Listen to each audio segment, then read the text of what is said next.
All right, we're joined now by two-thirds of the Bob Does Sports trio. We've got Joey and Bob. Even if you haven't watched one of their YouTube videos, which you probably have by now, which they're viewed by hundreds of thousands of people on YouTube, you've probably seen a clip or two of a Bob Shank or a Joey blow up, possibly some heckling, but more recently, a couple hole-in-ones for the boys. So maybe as high as we've ever been on the channel from these two.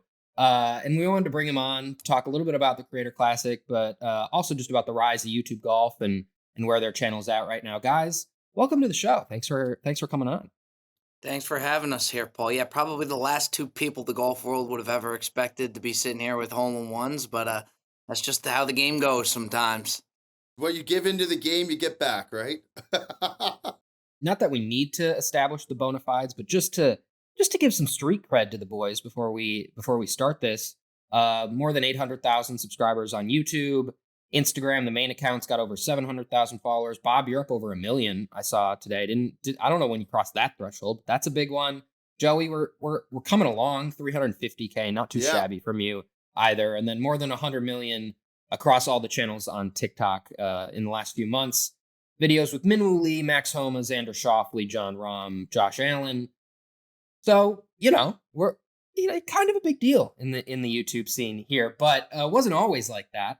So has it kind of been a pinch me moment for you guys just a little bit to see how much it's grown in not even 3 years since the first video popped onto the channel? Yeah, I think for sure. I mean, when I first started doing it, it wasn't even going to be golf content like Bob does sports in general. And then once Joe came along and we started doing golf videos, we noticed that that's kind of what hit.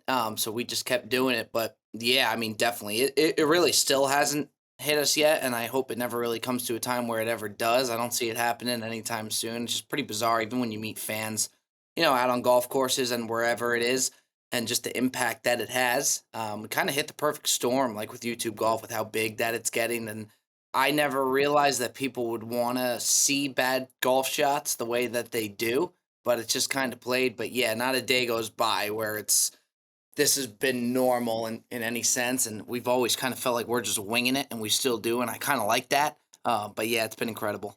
And to reiterate what Bob said, we just have fun. When we first got in the space, YouTube golf was a fraction of what it is now. So we couldn't have comprehended, this meteoric rise in terms of like the golf world and how much YouTube golf has become intertwined with, the tour and being able to play with pros. Like those things were never even on our radar. So it's been really cool to see, the rise of what we're doing, but just in general, the rise of YouTube golf and how big it's getting and how much it's impacting, the world of golf in general. So it's been a really, really cool ride. We hope it doesn't slow down anytime soon either. Yeah, and I think it obviously took off during COVID, and a lot of things took off during COVID in terms of just people at home have more time to watch content. I just thinking of like people live streaming like video games or things like that. Like tons of stuff took off, YouTube stuff took off. But then as COVID returned, like people have less time to do a lot of that stuff. And so we saw some of that like naturally kind of retract a bit. YouTube golf really hasn't though. At least I'll ask you that too. But like feels like it's just kind of gone up and up even after everyone's gotten back out in the world. It feels like YouTube golf just has been able to sustain. I wonder why you guys think that. I think you get a mix of both. You get the bad shots from us and these kind of like different challenges that we do that you wouldn't necessarily see on the tour. And then you got like Bryson who've really kind of made it legit by, a tour player or somebody on live playing at the caliber that he plays and promoting YouTube golf. There's also like Akshay Bhatia is another one who does it. So like, these pros are normalizing YouTube golf, what's helping. And then you have like the wild kind of comedy side, which we definitely take, where you're not seeing such great golf shots. So I think you get this really nice mix that people have enjoyed. And then for us, the winter, anybody who can't really play golf in the winter, sometimes we see a spike on YouTube because people can't go out and play golf, so they kind of live through the videos, which I think is really cool.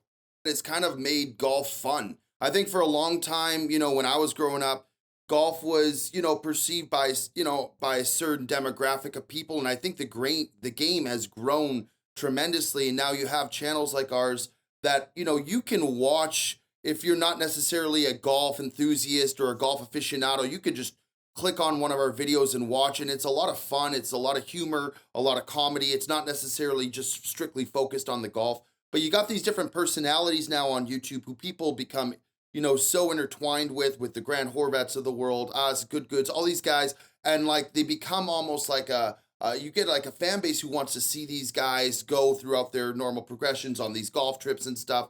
So I think it's become like a much bigger platform. And so people who are not necessarily even into golf are enjoying it from the entertainment standpoint. And I think that's had a lot to do with the growth that we've seen. Yeah, and for anyone that watches your videos, I think the first thing that sticks out is kind of the rapport that y'all have together. Just to get it a little bit into the origin story, like even though you've told it before, like I think people would be surprised to know that the two of you aren't like lifelong best friends. It's only happened within what, like 6 years or so. You met back in what, 2018? Can you take me through the meeting and kind of how it progressed into, hey, let's do content together, not just, be buddies? We were both working at the hotel in Beverly Hills. I mean, much different demographic than what we do now. But we were working on Rodeo Drive at the Beverly Hills Four Seasons of Beverly Wilshire. Bob and I crossed paths, immediately connected. And then I think one day Bob just said to me, like, do you like golfing? And I said, who the hell doesn't like to golf? So we went out to golf at Rancho Park, just a muni course out in LA. And I back then I used to dress pretty wild and outlandishly, and I was coming up to the course dressed in all red, and I still didn't know Bob very well at the time, and he just kind of took out his cell phone and just started filming me while I was walking up, doing like commentary, calling me the Red Ranger, which was bizarre to me because I wasn't really into that whole social media realm. But Bob has always had a knack and a vision for like seeing things that he perceives as funny that the world would see. So that whole day we just kind of filmed on the course. A bunch of funny stuff happened. And at the end of it, we both said like, this was a blast. We had a lot of fun. And he put it up on his Instagram, I think it was, and it did really well. So he said, you know what, let's just screw around and start doing that. And that was basically how it all started. But I mean, you look back now and you see like videos that we're filming on like crappy old iPhones and whatnot. And now you see the production value and what goes into it. It's just, I myself could never have foreseen it getting to this point, but it's really, Bob is my best friend. He's someone I consider to be just the greatest person that you could meet, just a really loyal guy. And we hit it off since day one. And I think that that's part of, the authenticity that you said, Paul, in our videos. It really shows that we're just friends who like to go out, have fun on the golf course. So there's like a lot of relatability when other guys click on our videos and watch and they're like, oh, I can relate to that. There's the crazy guy in our group, or there's the guy who sucks at golf in our group. So there's a lot of relatability. And I think it's just really worked well in our favor when it's all said and done. And that was, still 2018, 2019. Bob Does Sports as a channel doesn't release its first video till late 2021. So take me in that kind of intermediate time. Bob, I know you were kind of doing content for other different groups, trying to figure out how to make it full time. What was that like? And then where did you get to a point where like, hey, we're going to start Bob Does Sports, bring on Joey, later bring on FP, and kind of turn this into a whole, a thriving business? Yeah, it's a good question. In the beginning, there was a lot of pressure because when I left my work, obviously, like when I told my parents that I was going to do what I was doing, that wasn't really normal. At the time, I think to them, it's still not normal, and they're very supportive. But once I got a taste for doing content full time, I didn't want to go back to the hotel. Like that's what I knew I wanted to do. But in the beginning, things weren't really hitting, and we were trying every single which way. So yeah, there was a lot of pressure. And then, when Joe came aboard, and it started moving, and then having him come on full time, I really felt like it was the right move and it was going to hit. But even for him, then him going to tell his parents, hey, I'm going to do YouTube golf full time, it's just not a normal thing. So the pressure of it, wanting it to work, and then, it's bigger than just me because then Joe comes aboard and you want it to work for him. He had a job with Wolfgang Puck and now is going to make this big transition. So you feel a lot of pressure, from that end. And in the beginning, things just weren't really hitting. I felt like it was there and I felt the content was there, but it just wasn't going. But we just kept putting out videos every single week. We even had YouTube experts that we went to that would talk to us about thumbnails every single week. Like we were so in on it, and wanting it to work. So when it did, I mean, there was just no greater feeling. But yeah, a lot of pressure from the standpoint of me wanting it to work, but then Joe coming aboard and wanting to make sure it works for him and convincing him to come. And then FP was really flawless when he came. So at least when FP came, it was a little more established to where we had more of an audience to where I didn't feel as much pressure. But then once he came on, it was a no brainer. And then he took it to another level.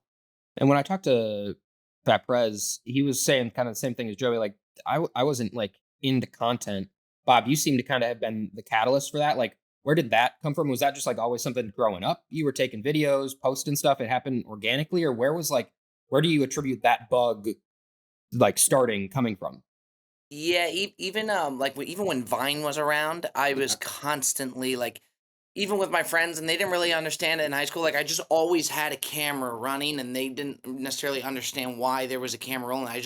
I love to do it, and you hear all these people say like, man, if we had a camera running us, on our friend group, the things we would get. So my thing was kind of like, all right, why not have a camera going at all times? So I just even if you ask my friends in high school, it was just nonstop. There was a camera going, and if you ask the guys now, even like off the course, I just always have a camera going because I don't want to miss anything. Um, so yeah, I've always had just a huge love for it, even before it was like a profession or a thing. He's got a gift for it for sure. I mean, I remember when we were at the hotel and when he first told me, he said like, "Do you follow Barstool Sports?" And at the time, I really wasn't involved in social media, like very, very limited. I'm a little older. I'm about 7 years older than Bob, so I'm like I was not as intertwined within that world as he was. So I had did follow Barstool, and he said, they had posted a video of me and long story short, it was a video that I had seen like a week before. I thought it was one of the funniest things I had ever seen. I had shared it with like my whole family and stuff. So when he told me that that was his video, I instantly was like, you got to tell me what your channel is. I went that night, I watched every single video on his Instagram. And I said to him the next day, I said, what are you doing working as an overnight front desk agent? Like you belong in the comedic world or to some degree in social media. But he's always had a knack for it. He always has been very, very like in tune with what is funny, what people perceive to be funny. So it's natural that it all came together. And I do think Bob has also been blessed to be like followed around by a cast of crazy characters, myself, like Perez and stuff. Like we are not normal guys. So I think that definitely helps. But it's been so cool to see that whole transition from, going to hospitality into this and Bob has always been trying to drive it through the social media channels. So, it's been cool to see it work. And I mean, you mentioned like when you start, it's in YouTube golf is like kind of in its infancy. So Bob, was there like other people on social media or other creators that when you were in high school or college that like made you realize like, hey, if I push at this can be like a job and not just like a fun thing that I do? Yeah, yeah, for sure. Somebody I always looked up to, and Barstool at the time was the biggest thing. It was always Big Cat from Barstool Sports, and he had been doing it for so long. He had a podcast called Pardon My Take. So he was a big one, and then Pat McAfee, who was with Barstool and ended up going off to do his own thing. I think watching them for me was huge because they're respected in like professional sports by athletes, but at the same time they bring that humor to it, and I just think they're the best, and they've kind of paved the way as far as for me for what I've seen. So yeah, I always looked up to them. If you go deep in the depths of the Bob Does Sports channel, first video is a vlog of the Ryder Cup. Then you're at a baseball game later. Like it wasn't golf content. You mentioned that. What was like the first video that popped off that you're like, oh, like people like this. Like we got to do this. We got to like pivot. Yeah, it's a no-brainer. It's when Joe came aboard, I was talking to Jed, our producer, and I was like, we were filming these nine different, gimmicky one club challenges and whatnot. I was like, we got to do some type of prank, like something on Joe. He's a perfect guy to do it because if you can get him to fall for it, he'll throw a fit.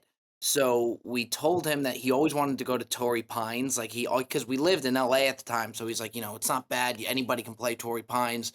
So we told him that we were going to play Torrey Pines, and in reality, we were taking him to the worst course, not just in California, but I think truly it's the worst course in America. It's like it's a landfill, and they always have tee times open. It's fascinating that they let people come and play golf on there. So we were going to take him there, and we're like, oh my God, it's going to be perfect. So he comes in the car, it's all working out, and then while we're in the car, he always will fall asleep. Like, right when we go into the car, he has a knack for just taking a nap and falling asleep. So it was early in the morning, like 6:30.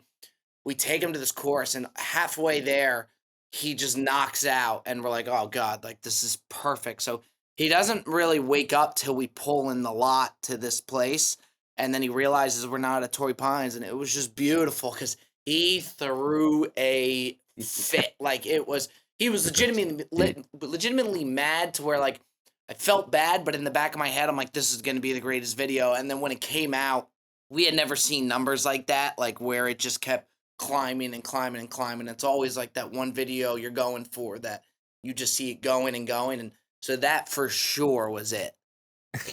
Have we played Torrey Pines? Have we done it? We did. Have, not on Okay. camera though. We got to go and play on camera. There has to be retribution I owe on camera, I think. I owe him. I at least owe him Augusta for that if I had any pull whatsoever. But I think he understands now that it was good. But yeah, I do owe him around to Torrey Pines to say the least. The funny thing too is I don't think at the time, like, we were still pretty early into our friendship. I don't think Bob really knew the temper that I have and like the knack that I have for losing my cool and just blowing up. So I think it worked out better than he thought, because now I'm like, I go on YouTube and every other week there's compilation videos of me losing my cool and just blowing a gasket on the course, which is kind of just, I don't know, I have a bad temper, but I don't think he could have foreseen me lose it like that. So it worked out in his favor. At the time I was pissed off. Now I'm very grateful for that video because it kind of paved the way for where we are now. And, the first, I don't know how many videos are just kind of you guys doing stuff on the channel. And then the first one with a tour player, correct me if I'm wrong, was Bo Hostler, right?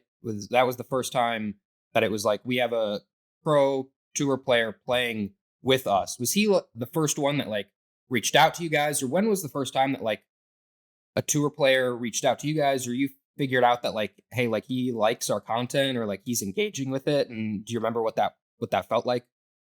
Yeah, it was with we had a connection through his name is Big Wave Dave. He's a caddy.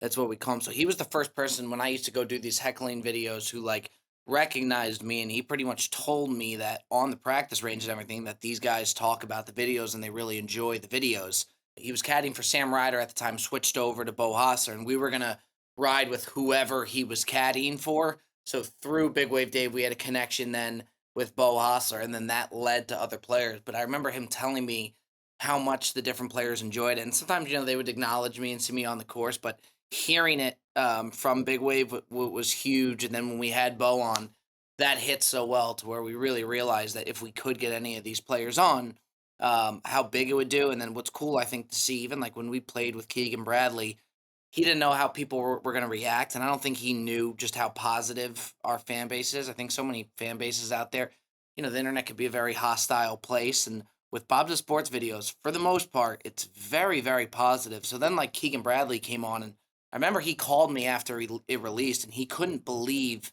how positive it was. And then they go out on tour, and then people are yelling to them about, the videos. So that was a total game changer for us. Was it just like you needed one guy to come on the channel for others to almost have like a proof of concept that like, this is cool, like this is fun? Because now it's Minwoo, it's Xander, it's John Rahm. Like it feels like maybe you don't have guys lining up to do it, but like people are way more ready to do this thing than maybe they were at the beginning.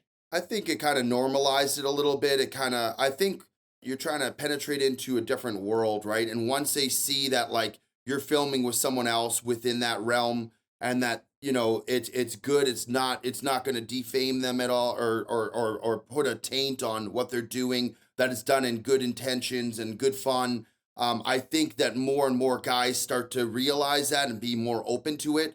I mean, you're starting to see now across all the platform guys, you even saw Tiger Woods show an appearance with Foreplay. So it's really cool to see now that it's becoming more and more a regular occurrence. And I think, again, like guys like Bryson having channels, I think all those things kind of helped. Also, too, but before, we worked with, we're now signed with Callaway, which is great. So that helped us also get into another opportunity to connect with these guys, which we maybe didn't have before. So it all kind of just like rolled out after the first couple. And, you know, for me, I think the real starting point was when we filmed with Max Homa, to me was one of the best videos we ever did. I mean, we played with him at True North, and he was, you know, not to give up if you haven't watched the video, but on the 18th hole, he missed a putt to shoot his personal best 59. He was playing against me, Bob, and FP in a 3-man scramble, and seeing how dialed in he was and how much he wanted to make that putt. And that whole video, we premiered it, and it went crazy. I think after that, it was like really like, okay, you know what? Now these guys, yeah, they're fun to play with. Like they're fun to do something with. And there's a lot of guys, Bob, correct me if I'm not wrong, who have reached out, who said that they want to do something. So hopefully we can keep knocking some of these out, because I think it's the best videos that we do. Yeah, and it seems like there's still a mix of, hey, we want players on, but we also want like the three of us to play. We want Jet to get on. We want our like, there's a good mix. It's not, hey, tour pros want to come on. Now let's just run through a bunch of tour pro videos. Like it feels like, I'm sure that's been like a conscious balance for you guys of how much of what content is on the channel. 100%. Yeah, a lot goes into that because it's every week you're putting out a video, sometimes 2 videos. So you do have to change it up and you have to mix it up. So I think that's one of the bigger challenges is keeping it fresh. And we do these drinking challenges, food challenges, as well as, you know, the scrambles against the tour pros. And like you said, then Jet comes on, our producers come on. So that is definitely a challenging part of it, is coming up with all these different ideas. And, you know, of course you see from other channels take from other channels the ideas. And yeah, it's pretty cool. Who's the white whale, either in golf or outside of golf? You got Josh Allen, so we're going past just, you know, golfers that we're bringing on the channel. So who's the one that we're it's up at night, you know, maybe poster on the wall. We got to get him. I really want to get Xander Schauffele on the channel. We have such a good rapport with him. We've done a couple things with him, but we haven't filmed an entire 18-hole video. As far as chirping and smack talk goes, you know, you don't see that element from him at all when he's playing on tour. He's very composed, very to himself, but you get him out there with us and he was just laying into us, and he's such a fun guy. And especially now after seeing him win, you know, back-to-back majors, which is unbelievable. I think there'd be a lot of, he'd be received so well. I think he'd be great for the channel, and I think it would do amazing numbers. So I can't wait to get him on. I'm really excited because I think he's willing to do it. It's just, as with any of these guys, it's timing, right? Trying to get the timing with their schedules and ours to align, but hopefully we can do something with him because I think it would crush. Xander's one of those guys, when I talk to tour pros, like, everyone says he's the funniest guy, like in the locker room. Like you guys don't see it, but Xander's the funniest dude. So I think that's another aspect that your content allows people to see guys that maybe they don't see them on the course or when they're in more of a rigid like press conference setting. When you can get them out on the course, you get a couple beers in them, just hanging, you see a different side of them. I assume, I'm not sure if they're actively looking for that appeal, but I'm sure they appreciate that your content can bring out sides that maybe people don't normally see. I think that's what's cool about it, is people like even Joe said, you watch Xander from afar and you watch them in these tournaments, they're so locked in. This is what they do. So you don't see that side of them that you're talking about. And then, they'll come on with us. And a lot of people are surprised by their personality because, again, once they get in those ropes, they're locked in. Same thing happened with Keegan Bradley as well. So I think for our side, it's really cool to see that side and like give them the platform to show their true self. Same thing with Homa as well. The production value has certainly increased, as you said, from where it was at the beginning, but it doesn't look, exactly like a tour broadcast. And I assume that is also intentional in terms of we want it to still feel intimate. Now that you got some money in the pocket, you probably have resources to make it look really good. What is the balance of, hey, we still want it to feel a little bit like, we're just kind of, this is flying by the seat of our pants? Because I assume that's part of the appeal, that people feel like this is just our buddies. We could be going out and doing that. How do you kind of strike that balance? I think for us, keeping the authenticity of the Bob Does Sports channel and the originality of what we have is really important. We don't want to change too much, but again, adding production value. The guys are very creative, putting cameras and GoPros in the hole now, so you see the ball going in the hole. We got a drone that FP operates that gets different overhead shots. The shot tracers have improved. So there's different areas that we've definitely implemented to try to make it more and more interesting and fun for people to watch along, even like the graphics with the scoreboards and stuff.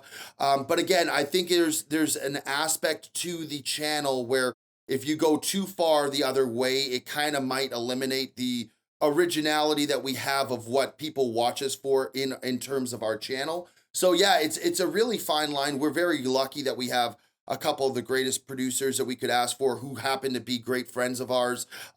Even if Jet looks like he wants to kill us half the time, he's our best friend. And to me, I think really one of the best to do it. He's got such a good eye and good vision of how he wants to, move this thing. So we're also working on bringing more people because believe it or not, as this thing grows, it's a lot of work to edit the videos, to update things, and to be on board with it. So allowing them to have a bigger team will hopefully allow us to continue to push the boundaries a little bit, but still to stay true to ourselves. So great question, but it's really cool to see. If you watch like an old video, like one of our first ones, and then you watch like one of our more recent ones, I mean, it's light years different in terms of the production value that's gone into it. It's really cool to see. Boys, thanks for joining me today. Appreciate you, Paul. Thank you so much, Paul, for having us.